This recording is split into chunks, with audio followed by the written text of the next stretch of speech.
Hello दोस्तों, कैसे हो आप सभी। मैं आशा करता हूं कि आप लोग बहुत ही अच्छे होंगे। दोस्तों, आज इस YouTube के माध्यम से मैं आपको एक बात बताना चाह रहा हूं। मुझसे रहा नहीं गया, इसलिए मैं आपको यह बात बताना चाह रहा हूं। क्या है दोस्तों कि मैं कल आ रहा था और मेरी कल ज़्यादा तबीयत ख़राब हो गई थी। तबीयत ज़्यादा ख़राब होने की वजह से मैंने उचित समझा कि मैं अपने घर पर पहुंचूं और दवा पानी करवाऊं। तो क्या हुआ दोस्तों कि मेरी कुछ से हद से ज़्यादा ही तबीयत रास्ते में ख़राब होने की वजह से मैं एक टोल नाके पे गाड़ी साइड पे खड़ी करके और थोड़ा सा मैंने सोचा कि चलो थोड़ा आराम कर लिया जाए। और वहाँ पे एक चाय की दुकान थी, तो मैंने चाय की दुकान से मैंने उसको वहाँ का भी थोड़ा सा चाय में थोड़ा सा अदरक ज़्यादा डाल के मेरे को एक कप चाय दे दो और मैं गाड़ी के अंदर कुछ आराम करूँगा। तो उसने कहा कि भाई साहब आपको तो बुखार है। मैंने कहा हाँ, इसीलिए मैंने आपसे चाय मांगी थोड़ी अदरक ज़्यादा करके। तो दोस्तों वहीं पे हमारी गवर्नमेंट ने एक टोल टैक्स चालू कर रखा है, जिसका 3,000 रुपये उसका लगता है। और 3,000 रुपये में 200 टोल जो है वो फ्री। यानी फ्री तो क्या है, उसमें थोड़ा कम पैसा लगता है।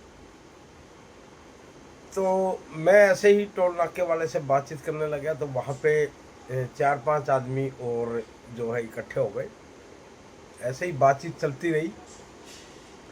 बातचीत चलने के दौरान जो है मुझे उन लोगों ने बताया, वो लोगों ने जिक्र किया ऐसे ही चलते चलते बात पे, कहा कि अभी जो आगे जो टोल नाके हैं और जो जीएसटी विभाग है, ये अपने टोल से कांटेक्ट हो रही है कि भाई आदमी का ये देखा जाएगा कि कितनी बार वो कितना सफ़र करता है, उसकी गाड़ी ट्रैक की जाएगी।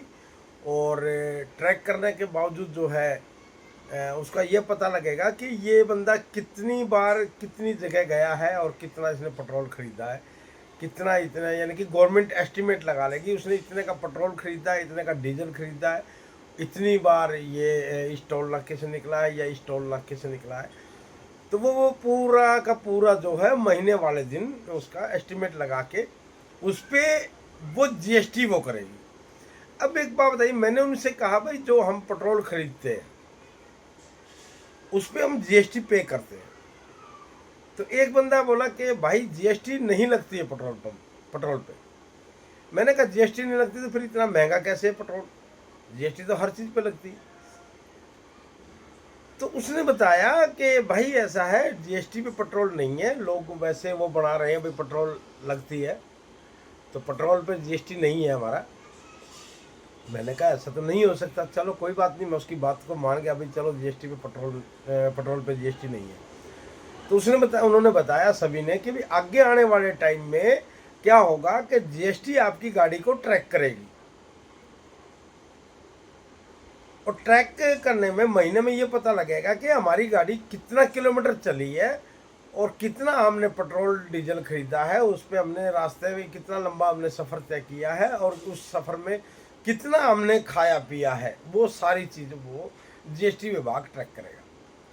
अब जीएसटी विभाग ट्रैक करेगा तो उस पर जो हमने जो खर्चा किया है, जो हम टोल पास करे हैं या फिर हमने जो भी पेट्रोल डीजल भरा है, उस पर सारा वो चिट्ठा लगा के जीएसटी विभाग अपना टैक्स जोड़ के उस बंदे के खाते से वो जीएसटी काट लिया जाएगा। तो भाई ये तो गवर्नमेंट का वही काम हो गया कि आम के आम गुठलियों के दाम। भाई आम भी दे दिए हैं, आम के पैसे भी ले लिए और उसमें जो गुठली निकली हमने कूड़े में फेंक दी है, उसको गुठली के भी दाम ले लिए हैं। तो दोस्तों गवर्नमेंट क्या करने चाह रही है हमें तो कुछ समझ में नहीं आया। हो सकता है कि गवर्नमेंट जो कर रही है वो अच्छा ही कर रही होगी। इसके बारे में तो हम गवर्नमेंट के बारे में तो कुछ बोल नहीं सकते। और एक बात का और कल पता चला कि हम जो खा रहे हैं पी रहे हैं उस पर तो जीएसटी हम दे ही रहे हैं। बाकी आगे आने वाले टाइम में बहुत बुरे हालात होने वाले हैं, बहुत बुरे हालात होने वाले हैं। कि उसके बारे में हम कुछ कह नहीं सकते। अभी कल जब मैं क्या नाम है, कोसी कला और मथुरा में मैं गया था, वहाँ मैंने सरिया का रेट का पता किया। तो सरिया का रेट में सरिया वाले भाई साहब बोले कि भाई है ऐसा है कि सरिया तो हम आपको दे देंगे, ऐसा करेंगे हम यहाँ से सरिया जैसे लोड करेंगे तो लोड करने के बाद बोला हम आपको लोकल पर्ची देंगे। अगर पकड़ा गया रास्ते में टैक्स वालों ने पकड़ लिया या तो हम इधर से हम टैक्स भर देंगे, और नहीं तो वो पर्ची वहीं पे फाड़ के फेंक देना आप, तो उससे आपका जीएसटी बच जाएगा। तो दोस्तों देखिए, मेरा कहने का मतलब ये है कि जो गवर्नमेंट जो स्कीम निकाल रही है, लोग पहले से ही उसका तोड़ निकाल रहे हैं। तो दोस्तों ये चीज़ें कुछ अजीब सी लगी मुझे। मैंने आप लोगों को इस यूट्यूब के माध्यम से साझा करने की कोशिश की है। अच्छी लगे तो ठीक है, बुरी लगे तो भाई सॉरी, मैं माफ़ी मांग रहा हूँ इस चीज़ की। कहने का मतलब ये है कि पैसा हम कमा रहे हैं, जी तोड़ मेहनत हम कर रहे हैं। गवर्नमेंट को जो माल मटेरियल हम खरीदे उसका टैक्स भी हम दे रहे हैं, उसके बावजूद भी हमारे से टैक्स लिया जाए, यार ये बात कुछ समझ में नहीं आई। तो फिर एक व्यापारी आदमी व्यापार करेगा या टैक्स भरते भरते वो ऐसे ही मर जाएगा, कुछ समझ में नहीं आया। आज महंगाई इतनी बढ़ गई है कि एक अगर हम किसी आदमी को सैलरी बेस पे रखते हैं तो 20-25 हज़ार रुपये हम उसको पहले दे रहे थे, तो अभी जो है बोल रहा है कि नहीं मेरा 35-40 हज़ार से गुजारा नहीं होगा सर, महंगाई बहुत हो रही है। ये बात हम भी समझते हैं कि भी महंगाई वाकई में ही बहुत ज़्यादा हो रही है। अब अगर हम सैलरी बढ़ा के दे रहे हैं तो गवर्नमेंट कह रही है कि अगर 20 हज़ार रुपये से अगर आप ऊपर उसको सैलरी दे रहे हो तो उसका टीडीएस काटो। अब टीडीएस काटो, टीडीएस भरो। सीए कहता है कि उसकी सैलरी आप दिखाओ मत, उसको कैश दे दो। अब उसको कैश दे दो तो भी मर, क्योंकि रिकॉर्ड नहीं है। और अकाउंट में दें तो उसका टीडीएस भरो, फिर फार्म भरो, फार्म का फिर चालान पेश करो, चालान भरो, चालान भर के फिर उसका टीडीएस दिखाओ। यानी कि ये तो वही काम होगा भाई, गधे की तरह काम भी करो और उसका कुछ बेनिफिट भी नहीं मिलेगा। अब मैं पूरे ऑल ओवर इंडिया में 7,60,000 रुपये में मकान बना के देता हूँ, यानी कि 100 गज का मकान 7,60,000 रुपये में मैं बना के दे रहा हूँ पूरा कंप्लीट। जबकि हर आदमी को ये बात का पता है, अनुमान है, बच्चे बच्चे को अनुमान है कि भाई 7,60,000 रुपये में मकान नहीं बनता है। एक मकान बनने में 15 से 20 लाख रुपए लगते हैं, लेकिन मैं उसी मकान को 7,60,000 रुपये में बना के दे रहा हूँ। अब सोचने की बात लोगों की ये आती है, भाई 7 लाख जो काम 15 लाख 20 लाख रुपए में नहीं हो पा रहा है, वो काम 7,60,000 रुपये में पूरा कर रहा हूँ, तो मेरी बचत कहाँ है? इस हिसाब से तो मेरी बचत ही नहीं है, तो फिर मैं टैक्स क्यों दूं? सोचने वाली बात है दोस्त। आप सोच के बताना मेरे को कि जो काम 15 से 20 लाख रुपए में हो रहा है, वही काम मैं 7,60,000 रुपये में, यानी कि आधे से भी कम रेट में मैं पैसे को काम करके दे रहा हूँ आप लोगों को, तो मेरी बचत कहाँ है? सोचिए। और ये बात हकीकत है दोस्तों कि 7,60,000 रुपये में मैं 100 गज का मकान बना के दे रहा हूँ। A1 क्वालिटी का मकान माल मटेरियल लगा रहा हूँ, जिसमें अव्वल नंबर ईंटें लगा रहा हूँ, वाइट डस्ट में चिनाई कर रहा हूँ, अल्ट्राटेक, अंबुजा, बिनानी, जेके सुपर, जेके लक्ष्मी की कोई भी एक सीमेंट लगा रहा हूँ, कामधेनु, राठी, जय भारत और जिंदल पैंथर एक सरिया लगा रहा हूँ। उनके मैं पक्के बिल लेता हूँ, उन पक्के बिलों का मैं टैक्स भरता हूँ, सारा काम कर रहा हूँ। उसके बाद जीएसटी भर रहा हूँ, और उसके बाद फिर सीए मुझसे अलग लेता है पैसे, मेरे अकाउंट मैच करने का मेरा सीए अलग लेता है, ऑडिट करने का पैसा अलग लगता है।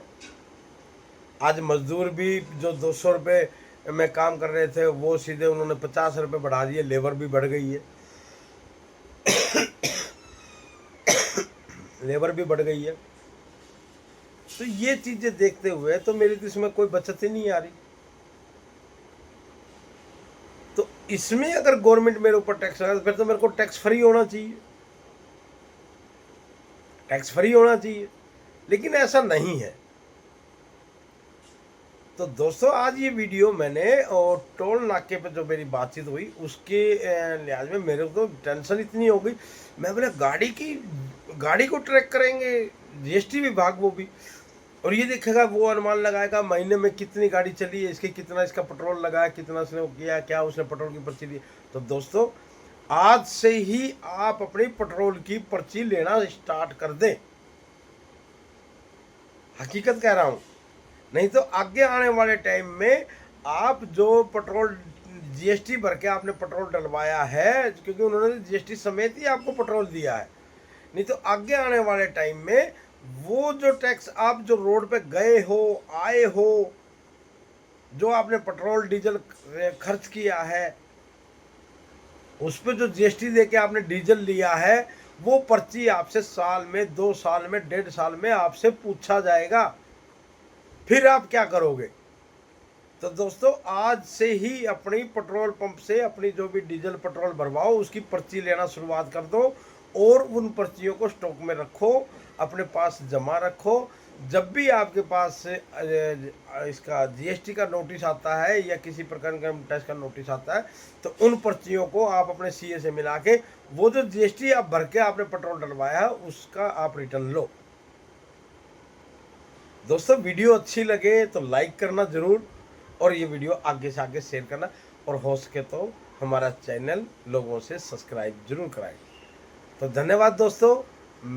जब भी मकान बनाएं Om Miniraj building and construction service private limited को जरूर संपर्क करें, क्योंकि हमारी फर्म आपको कम पैसे में, कम बजट में आपको 1 नंबर का माल मटेरियल समेत आपको मकान बना कर देती है।